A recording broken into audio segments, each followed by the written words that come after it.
Oke, di video kali ini saya akan membahas seputaran CPOB. CPOB adalah bagian dari pemastian mutu yang memastikan bahwa obat dibuat dan dikendalikan secara konsisten untuk mencapai standar mutu yang sesuai dengan tujuan penggunaan dan dipersyaratkan dalam izin edar dan spesifikasi produk. Kemudian tujuan dari CPOB ini yaitu untuk menjamin obat dibuat secara konsisten, memenuhi persyaratan yang ditetapkan, dan sesuai dengan tujuan penggunaannya. CPOB ini mencangkup seluruh aspek produksi dan pengendalian mutu. Hal pertama yang terdapat dalam CPOB yaitu manajemen mutu. Unsur dasar dari manajemen mutu yaitu suatu infrastruktur atau sistem mutu yang tepat mencakup struktur organisasi, prosedur, proses, dan sumber daya. Kemudian yang kedua yaitu tindakan sistematis diperlukan untuk mendapatkan kepastian dengan tingkat kepercayaan yang tinggi, sehingga produk atau jasa pelayanan yang dihasilkan akan selalu memenuhi persyaratan yang telah ditetapkan. Keseluruhan tindakan tersebut disebut pemastian mutu. Setelah manajemen mutu, kita berpindah ke bagian kedua dari CPOB yaitu personalia. Sumber daya manusia sangat penting dalam pembentukan dan penerapan sistem pemastian mutu yang memuaskan dan pembuatan obat yang benar. Oleh karena itu, industri farmasi bertanggung jawab untuk menyediakan personil yang terkualifikasi dalam jumlah yang memadai untuk melaksanakan semua tugas. Tiap personil hendaklah memahami tanggung jawab masing-masing dan dicatat. Kemudian di dalam personalia terdiri atas personil kunci, organisasi, kualifikasi dan tanggung jawab. Kemudian yang terakhir ialah pelatihan. Selanjutnya yang ketiga yaitu bangunan dan fasilitas. Bangunan dan fasilitas untuk pembuatan obat hendaklah memiliki desain, konstruksi, dan letak yang memadai, serta disesuaikan kondisinya dan dirawat dengan baik untuk memudahkan pelaksanaan operasi yang benar. Kemudian dalam bangunan dan fasilitas, desain dan tata letak ruang hendaklah memastikan yang pertama kompatibilitas dengan kegiatan produksi lain yang mungkin dilakukan di dalam sarana yang sama atau sarana yang berdampingan. Yang kedua, pencegahan area produksi dimanfaatkan sebagai jalur lalu lintas umum bagi personil dan bahan atau produk atau sebagai tempat penyimpanan bahan atau produk selain yang sedang diproses. Yang keempat dari CPOB ini yaitu peralatan. Peralatan untuk pembuatan obat hendaklah memiliki desain dan konstruksi yang tepat, ukuran yang memadai, serta ditempatkan dan dikualifikasi dengan tepat agar mutu obat terjamin sesuai desain serta seragam dari batch ke batch untuk memudahkan pembersihan serta perawatan. Desain dan konstruksi peralatan hendaklah memenuhi persyaratan sebagai berikut. Pertama, peralatan hendaklah didesain dan dikonstruksikan sesuai dengan tujuannya. Kedua, permukaan peralatan yang bersentuhan dengan bahan awal, produk antara atau produk jadi tidak boleh menimbulkan reaksi, adisi, atau absorpsi yang dapat mempengaruhi identitas mutu. Dan yang terakhir yaitu peralatan hendaklah didesain sedemikian rupa agar mudah dibersihkan. Peralatan tersebut hendaklah dibersihkan sesuai prosedur tertulis yang rinci serta disimpan. Kemudian yang kelima dari aspek CPOB yaitu sanitasi dan higini. Tingkat sanitasi dan higini yang tinggi hendaklah diterapkan pada setiap aspek pembuatan obat.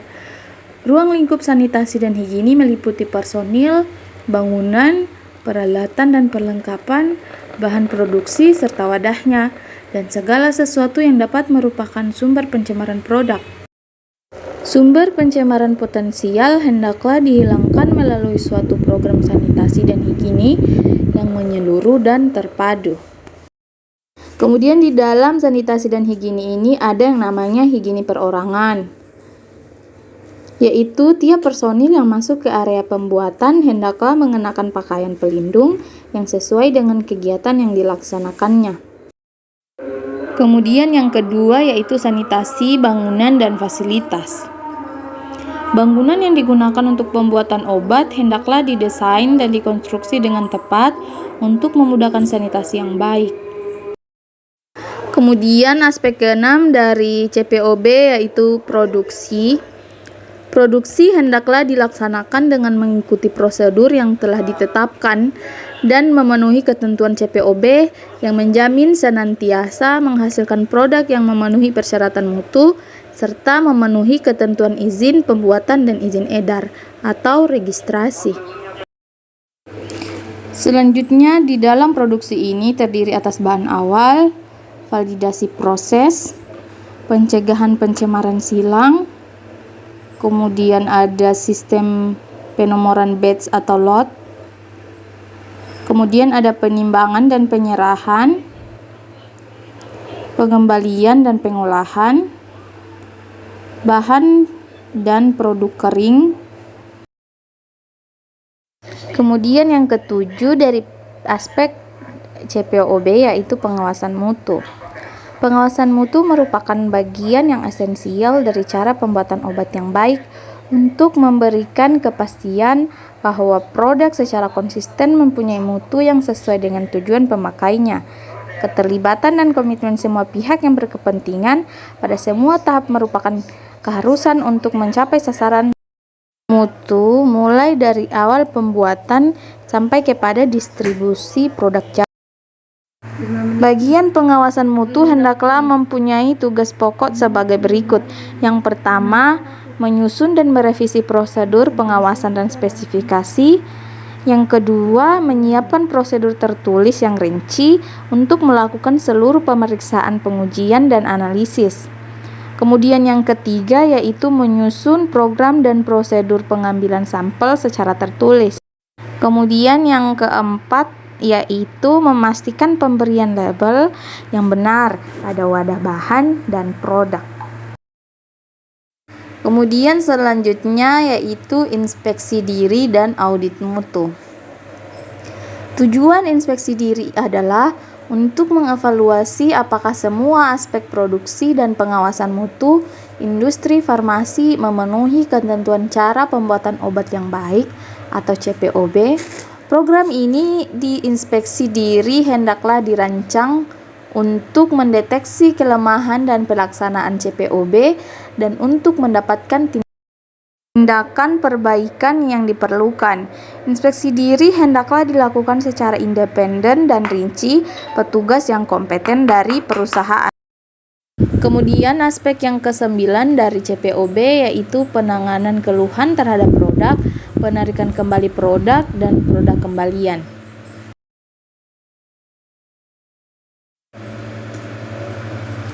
Semua keluhan dan informasi lain yang berkaitan dengan kemungkinan terjadi kerusakan obat hendaklah dikaji dengan teliti sesuai dengan prosedur tertulis. Untuk menangani semua kasus yang mendesak, hendaklah disusun suatu sistem bila perlu mencakup penarikan kembali produk yang diketahui atau diduga cacat dari peredaran secara cepat dan efektif. Penarikan kembali produk adalah suatu proses penarikan kembali dari satu atau beberapa batch atau seluruh batch produk tertentu dari peredaran. Kemudian bagian ke-10 yaitu dokumentasi.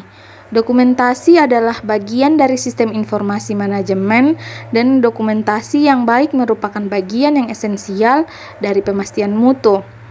Dokumentasi yang jelas adalah fundamental untuk memastikan bahwa tiap personil menerima uraian tugas yang relevan secara jelas dan rinci, sehingga memperkecil resiko terjadi salah tafsir dan kekeliruan yang biasanya timbul karena hanya mengandalkan komunikasi lisan.